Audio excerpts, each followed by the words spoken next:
Bonsoir à tous et bienvenue dans votre journal. Il est 19h45, nous sommes le samedi 7 février. Voici les titres de l'actualité. Tester sa glycémie, son rythme cardiaque et même pour les hommes, c'est nouveau, leur fertilité. Les autotests à pratiquer à la maison se démocratisent. Mais est-ce fiable? Nous répondrons à toutes vos questions.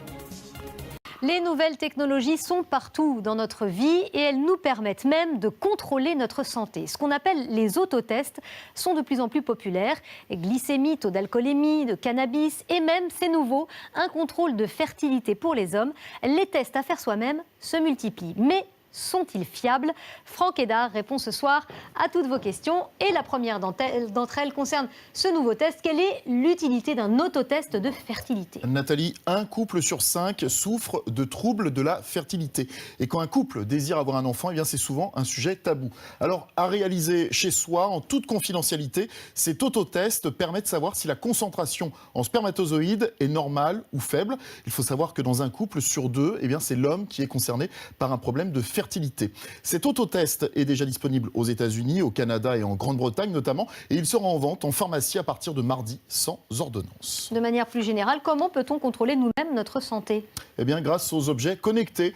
À l'échelle mondiale, Nathalie, on recense 15 milliards de produits et d'ici 2020, on atteindra les 100 milliards. Et aujourd'hui, 11% des Français, eh bien, on utilise pour surveiller leur santé. Alors, ça va de la brosse à dents qui nous dit si on se brosse correctement les dents ou non, au bracelet qui mesure notre activité physique, quand on en fait, notre rythme cardiaque et jusqu'à la qualité de notre sommeil. Voici maintenant un accessoire pour smartphone capable de diagnostiquer un cancer de la peau. Et puis l'avenir, eh bien, c'est peut-être cette lentille de contact mise au point par Google. Elle mesure le taux de sucre en temps réel et elle s'allume en cas d'hyperglycémie. Autre petit joyau de la technologie, eh bien, un tatouage électronique bardé de capteurs capables de mesurer à travers la peau les signes vitaux, rythme cardiaque et activité cérébrale, par exemple. On n'arrête pas le progrès, Franck. Dernière question, les autotests représentent-ils un risque?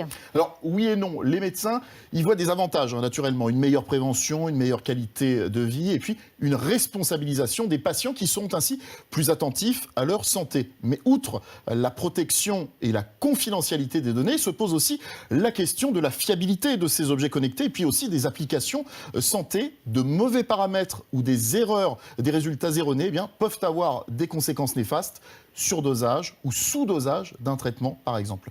Et puis, il y a l'impact psychologique. Dans les prochains mois, Nathalie, des autotests de dépistage du sida seront commercialisés.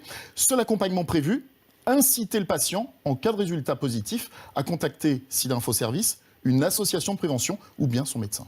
Et ne pas oublier d'aller consulter son médecin. Merci beaucoup Franck pour toutes ces informations. C'était le journal de la rédaction. Merci de votre fidélité. Tout de suite, scène de ménage, puis votre série NCIS Los Angeles. Et j'aurai le plaisir de vous retrouver demain dès 12h45.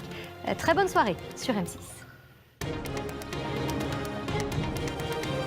Vos questions et vos réactions sur notre site et notre application M6 Info.